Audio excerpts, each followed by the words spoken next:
Hey guys, and welcome back to .NET episode whatever it is. I think I've said it's 9, but I'm not sure if it's 9.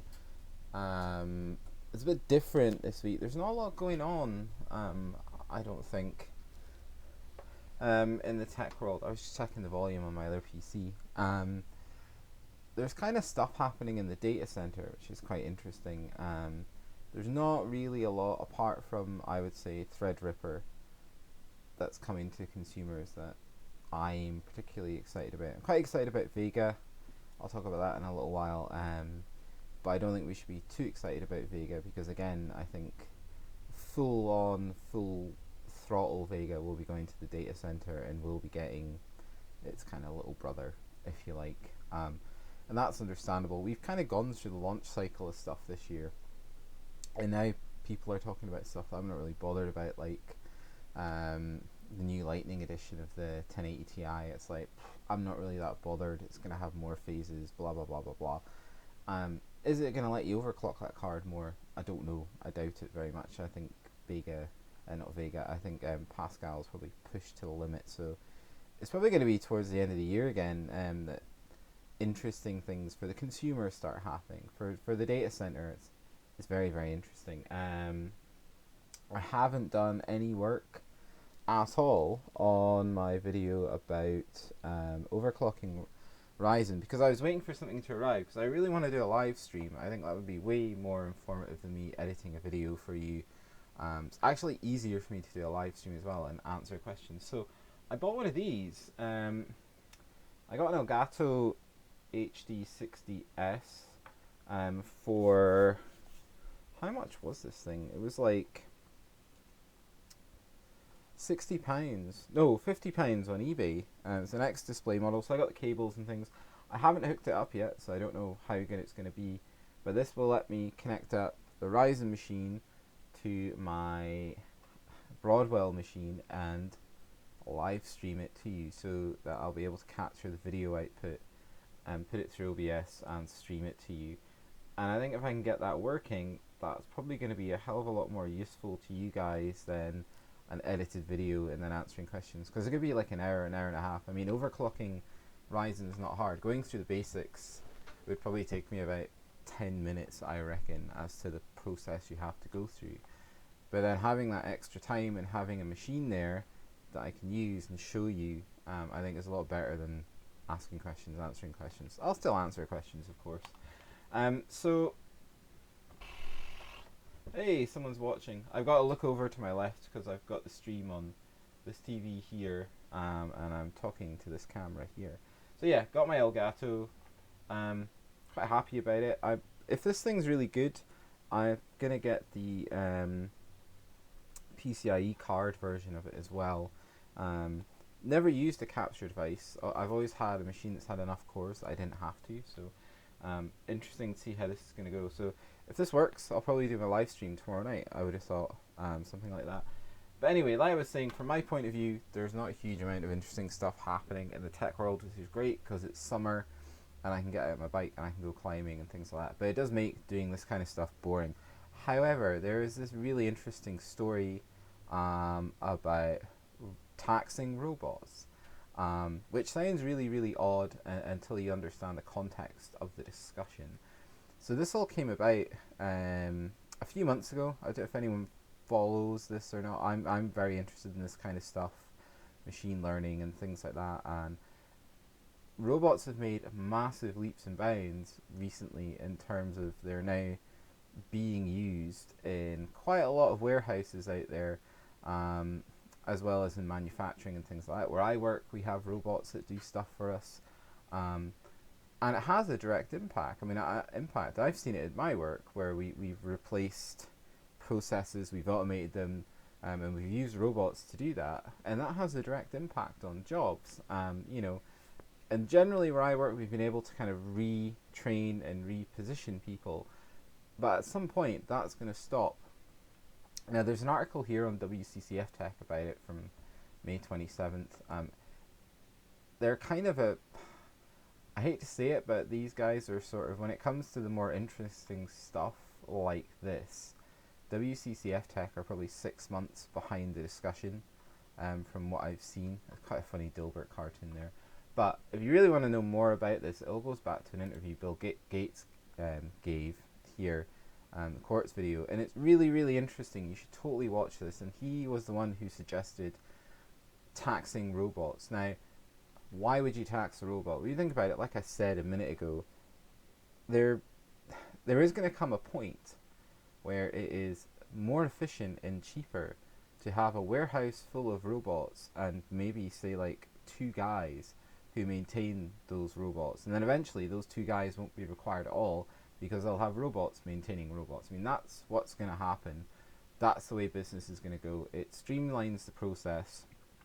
It's way more efficient than having people. It's cheaper for the start. You have maintenance costs. You don't have to pay people to do stuff. So what are human beings going to do? So I think it's quite an interesting idea from Bill Gates, and I kind of agree with it quite a lot. It's like, well, if you want to do this, if you want to potentially put people out of a job, blah, blah, blah, blah, blah, and save that money, etc., etc., etc., it's going to come at a cost, and we are going to tax. Tax is kind of a loose term, but there's going to be a surcharge attached to you doing that. So if you want to take a factory and you want to replace 60% of the workforce with robots, which is way more efficient for you, way more cost effective, a lot more profitable, but what's the human cost to that? Then fine, you can do that, but we are going to charge you for the luxury of doing it.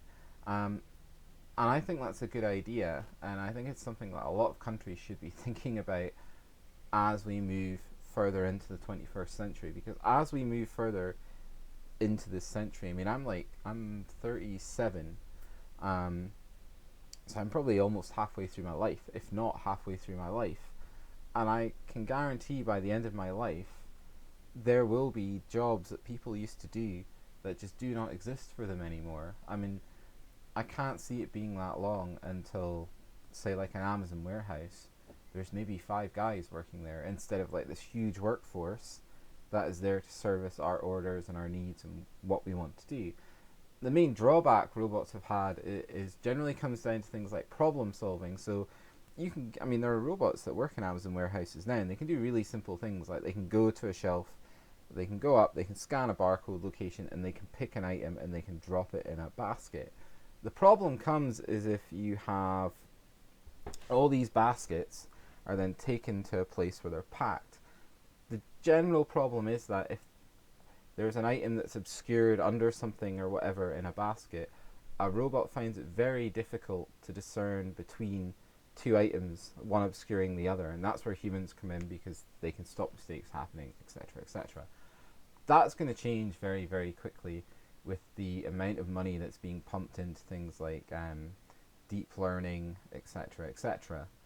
So it's not outside the realms of possibility that we are not going to have jobs to do. And the question comes, what the hell are human beings going to do when there's no jobs for us to do? I mean, if you think about your life as a person, you're born, you go to preschool, whatever, you go to school, you go to high school, you might go on to university, something like that.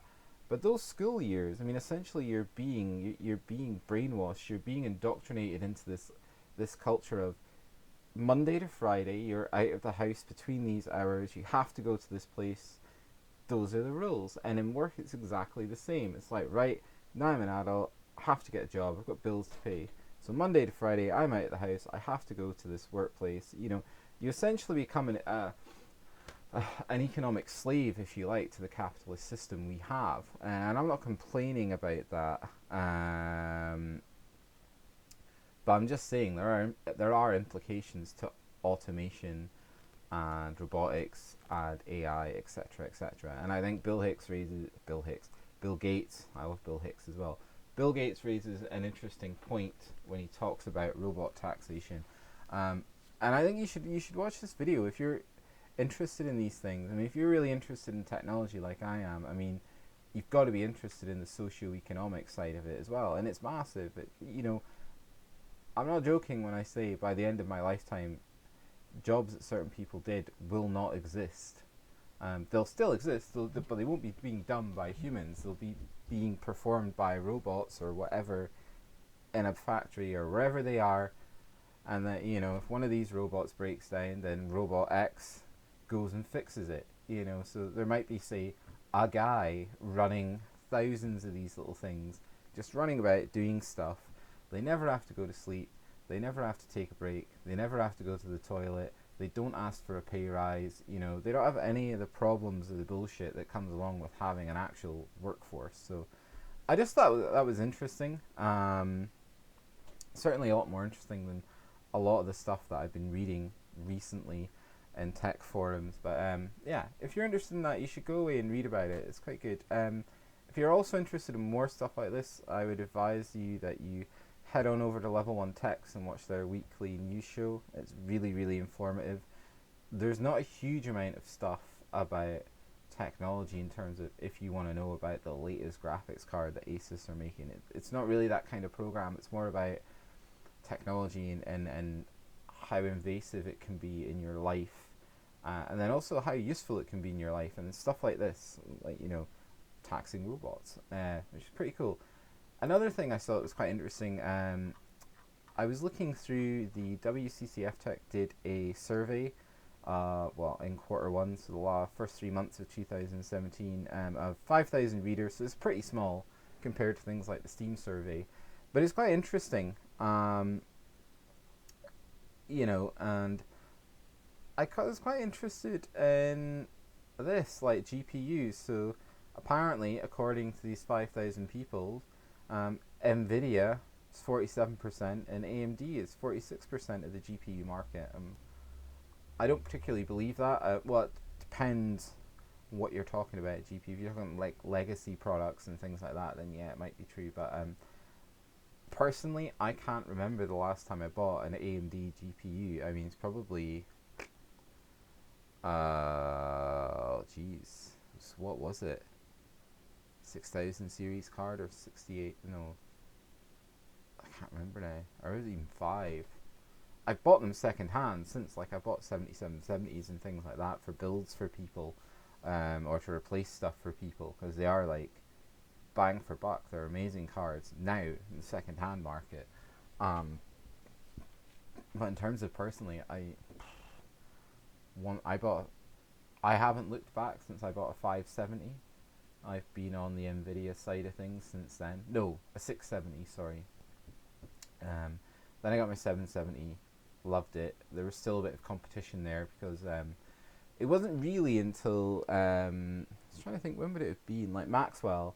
It wasn't really until Maxwell that AMD started falling behind and they couldn't catch up. And it's been the same thing with Pascal. They've fallen behind and they're not able to catch up. And I don't think Vega is going to be the answer that a lot of people are looking for. I think sort of Big Brother consumer Vega is probably going to be like 1080 level, but it's certainly not going to.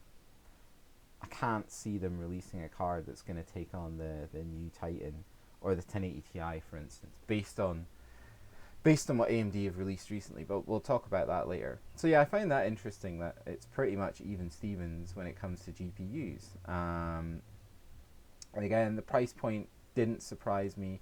The majority of people in that $300 to $400 bracket, which is kind of 1070 region, I suppose. And then another huge chunk. This really surprised me, like 21% of people, $600 plus. I don't know if this is like what you would spend on a GPU or what you have spent, because I don't know many people that would spend $600 or £600 on a graphics card. It's usually, most of my friends are like me.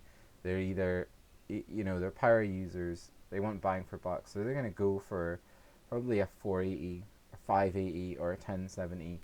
If they really want to push the boat, they'll get a 1070, but like, I can't think of many people I know that have got 1080s. I thought about getting a 1080 Ti, and then I just thought it's absolutely pointless because Nvidia are just going to release something else and I'll feel like a fucking idiot in about 3 months,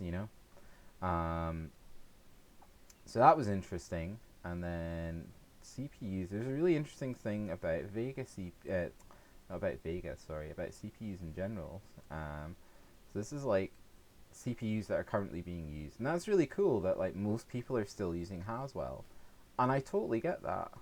I've still got a 4790K in the house, and it's absolutely fine. I can stream with it. I can still edit videos with it. It's overclocked, but it's still a beast of a chip. It's underwater. It's been underwater its entire life. It's absolutely fantastic. I'm not surprised people are not moving away from Haswell more quickly because it's a great platform to be on. Nice to see that Ryzen's sitting at 15% considering how new it is. That surprises me.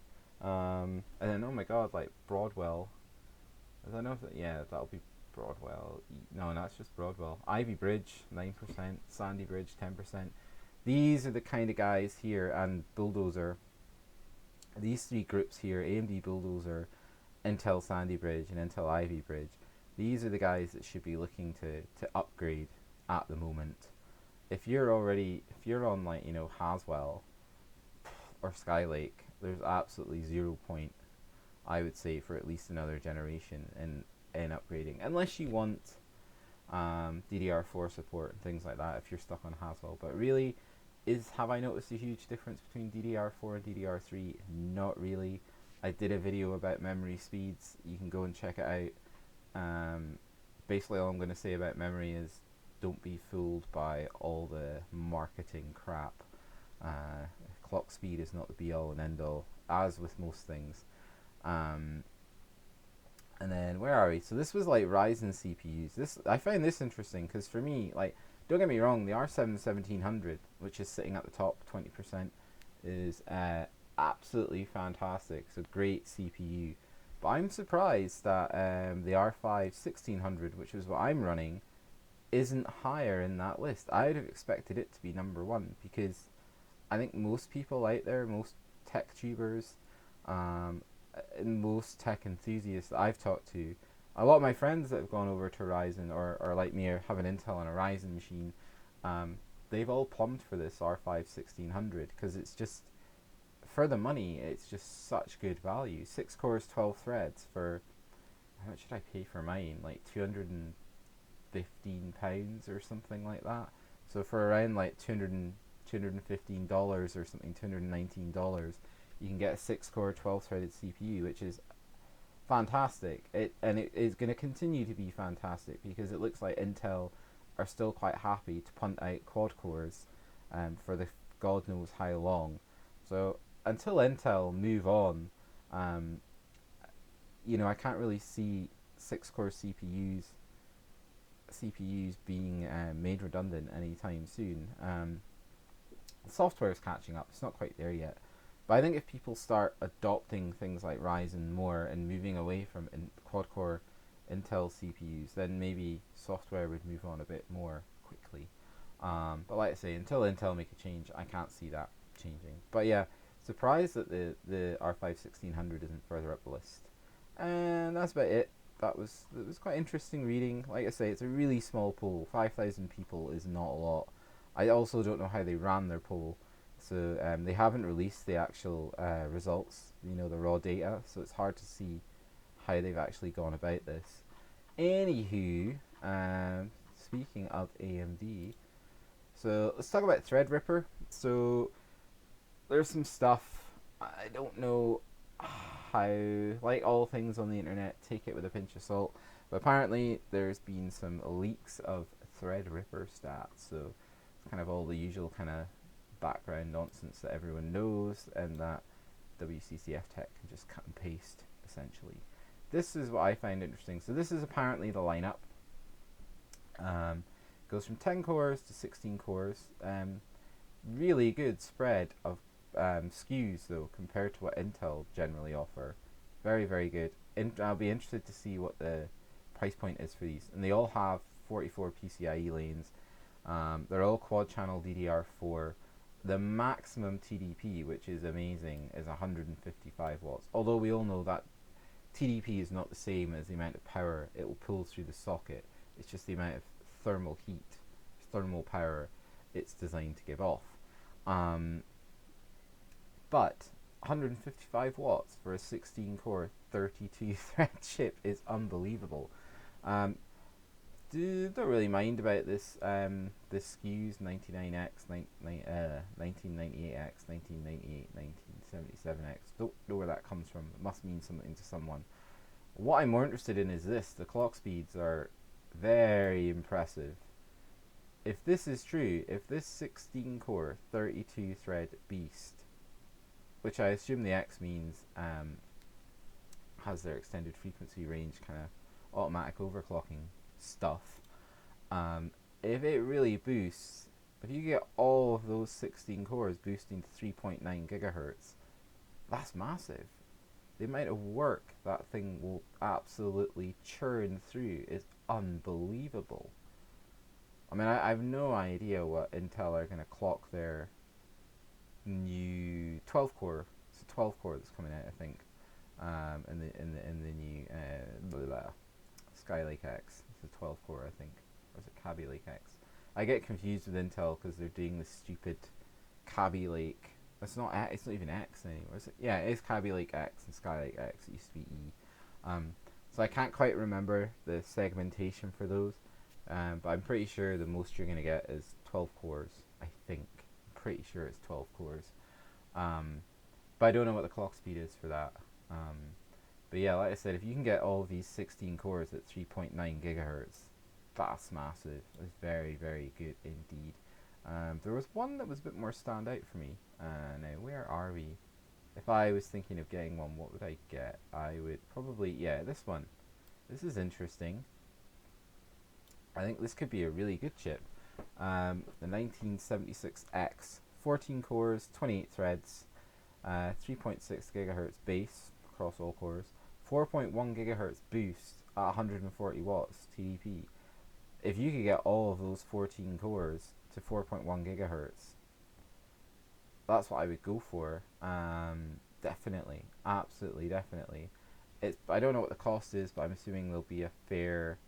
Looking at the amount of SKUs, there's going to be quite a lot of cost segmentation in the market here. So I would assume this would be significantly cheaper than the top end 1990X. But yeah, exciting times from AMD. If this is real, this is true. I'm not saying it's true. All of these numbers are true. It's quite interesting for power users or anyone who's doing virtualization, parallelization, sort of editing, that kind of thing. Like, you know, if you wanted to, for instance, have one of these 14 core machines and you wanted to edit on it, and in the background you wanted a virtualized machine that was running a RAID array, say, for the rest of the house in that machine, and then as well you wanted another virtual machine that you could run in Linux and was doing something else. It was maybe doing you can do lots of things in Linux. I do have a virtual machine for Linux on that, but it's for something else. Then yeah, I can totally see this, if they all ran at 4.1 gigahertz, being amazing. Absolutely amazing. So yeah, interesting stuff. Here they're just going on about it basically being the same as Naples, using the same die as Naples, which is what you'd expect. The only real difference between EPYC or Naples and Threadripper is that they have a slightly different socket, and Naples will support 2 nodes or 2 CPUs per board, whereas Threadripper is 1 CPU. So let's go on. So this is just AMD announcing Vega, and that it will be here very soon after the Frontier Edition, which will be going out to the data center. Now, it's not in here. There's some more articles you should go away and read, where they actually have graphs up of Vega versus Pascal, and it pretty much looks like Vega is lagging behind. I mean, why the hell? I don't understand. Like, see, so this is what I don't get about these kind of graphs. Like, why is the R9 Fury X being compared to Vega? R9 Fury X is like 2-year-old architecture. What's the point? I understand it being compared to like Polaris, but why isn't it being compared to Pascal? You know, this like going several generations back comparisons bullshit, and Nvidia do it as well. It really annoys me because it's it doesn't matter. It's obsolete, guys. It makes no difference to me. Um, there's not really any information in this, as you'd expect. All I would say is, based on what I've read, and also Jim over at Adore TV did a pretty good uh, short video, sort of 15-20 minute video on Vega and his thoughts on Vega, and I have to admit I wholeheartedly agree with his analysis on Vega. I think it will be good. Do I think it's the answer that AMD need to Nvidia? No, I don't. I think, like I said, that since Maxwell and Pascal, Nvidia have just been racing ahead of AMD, and it is down to architecture and silicon and having billions of dollars to pour into R&D. I mean, let's not forget, Nvidia makes so much more money than AMD. They can pour excessive amounts of money into their R&D, which they'll make back, because a lot of the things that they're researching are going to go directly to the data center, and we just get the watered down version of it. But the watered down version is so much better. It's inherently in a better place than AMD are at the moment. And I'm not taking anything away from Vega. I think Vega is going to be great. I think top-end Vega card is going to come out, and it's going to go toe-to-toe with a 1080, maybe even push a 1080 Ti at stock. It will certainly come out and give an answer to things like the 1070 as well. But I mean, guys, you've just got to go back and look at Kepler, and before that, and AMD and Nvidia sort of up to Kepler were neck and neck. In fact, AMD were ahead quite a lot of the time. It was just really good marketing from Nvidia that kind of kept the market share away from AMD, and a few other underhand things they did as well. But at the moment, you've got to say that Nvidia are kind of ahead of the curve slightly. And that's a shame, because I think with Ryzen they've really come back. I think Intel have got a lot to worry about with Ryzen, and it's great. I mean, like I say, I'm still using. I can't remember when I built this Ryzen machine. It must be over a month ago, and this is my go-to machine now. This is what I use all the time. And do I notice a difference between this and this? Not really. There is really no difference between my Broadwell E and my Ryzen machine. In fact, I'd rather have the Ryzen machine purely from a bang for buck point of view, like how much money I spent setting it up. And then finally, because you know, I don't want to be biased, I don't want to talk about AMD all the time. Intel have basically done a press launch of their next generation Xeons. So they're sort of talking about them being a scalable platform, 59% faster apparently. Yada yada yada, all the normal crap from Intel. So it's Cascade Lake. What a fucking brilliant name that is. I can't wait for them to get away from this and have slightly better naming for these things. So yeah, if you're interested in Xeons, read this. I'm interested in Xeons. It sounds okay. Sounds like it could be quite interesting. The fact they're talking about this a year in advance is probably down to the fact that AMD are releasing EPYC or Naples very soon, and Intel have nothing to release currently. So they're talking about stuff they're going to release in 2018. The only thing, literally the only thing I found interesting with this was, where are we now? Apparently, it's going to use Optane DIMMs, which could be quite cool because Optane is super fast. Where are we? AMD also revealed long blah blah blah blah. It's all. I mean, they spend most of this article talking about AMD, which I find quite odd. Here we go. Intel Cascade Lake family processors, also to be known as Cascade Lake SP, will be a refresh based on Skylake SP. The new chips will keep intact the same architecture, but based on a slightly new 14nm plus node that will increase power efficiency, clock speeds, and we could also see core count bump. Oh yeah, here we go. But the key upgrade to Cascade Lake would be its disruptive memory support. Intel is going to add support for their next gen 3D X-Point based on Optane DIMMs, allowing for the platform to support up to 6 times the memory capacity. So we're looking at up to 3 terabytes of memory for 4 socket and 6 terabyte capacity for 8 socket platforms. That's massive. That's pretty cool. I mean, that's cool. But again, I don't know how many of you guys are interested in servers, and I am. I'm very interested in servers. I've had plenty of them in the past, doing various things. But yeah, this is interesting because, I mean, even with they're talking like 2018 into 2019, 14 nanometers, whereas, you know, after we get past Zen and EPYC, so probably about the same time, if you look at this timeline here, with Rome, AMD are looking at going to 7 nanometers, and Intel are still going to be stuck on 14, possibly 10. That's interesting. And like I said before, I think AMD are in a much better place with their CPU support at the moment. But that's really it, guys. There's not a huge amount to talk about. I mean, there's loads of other things in there about graphics cards that are going to get released and blah blah blah. But at the moment, I don't find it. If you want me to talk about it, I'll talk about it. But I don't find that kind of stuff very interesting. Sorry to say, I'm not. I mean, at the end of the day, like the new MSI Lightning card. At the end of the day, it's a 1080 Ti with a slightly redesigned board. I mean, yeah, great. I'll be able to squeeze an extra 50 megahertz out the core clock or something. Do I care about that? Not really.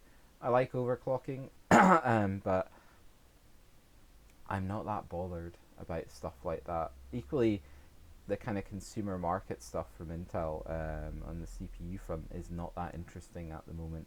I think AMD are making all the interesting moves currently. I think Intel are scrabbling about a little bit. I think we'll see some changes to the way they do things over the next year or so, which I predicted in the video I did last year. So yeah, that's kind of it. And I'll try and get this Elgato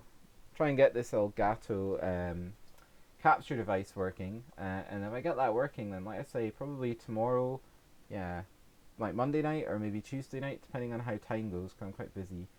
I'll see if I can get a live stream done for the Ryzen overclocking, because I think that would be way more useful to you and probably easier for me to do and answer a lot more questions directly than editing a video and like kind of filming it and all the rest of it. Because really, the amount of work, like it probably took me a day to do the video for essentially 5 minutes worth of information, whereas if I can just show you the process and when not to panic, like when your PC just continually turns off and on and stuff like that, and it's like that's totally normal. So I'm hoping this is going to be the answer, and I got it for a bargain basement price, so quite happy with that. I mean, I'm sure I'll find a use for it anyway doing something else, but yeah, never had a capture device before, so quite interested to see how good it is. This is apparently a very good one, so I'm amazed. I just put in like a stupid buy it now offer for it basically, and the guy accepted it, so I was like, no way. But that's it, guys. Thanks very much for tuning in. I'm going to get out of here, and yeah, so like I said, have a great rest of the weekend. If you're in the UK, have a great bank holiday tomorrow, bank holiday Monday, and I'll catch you later, guys. Keep it real and take it easy. Bye.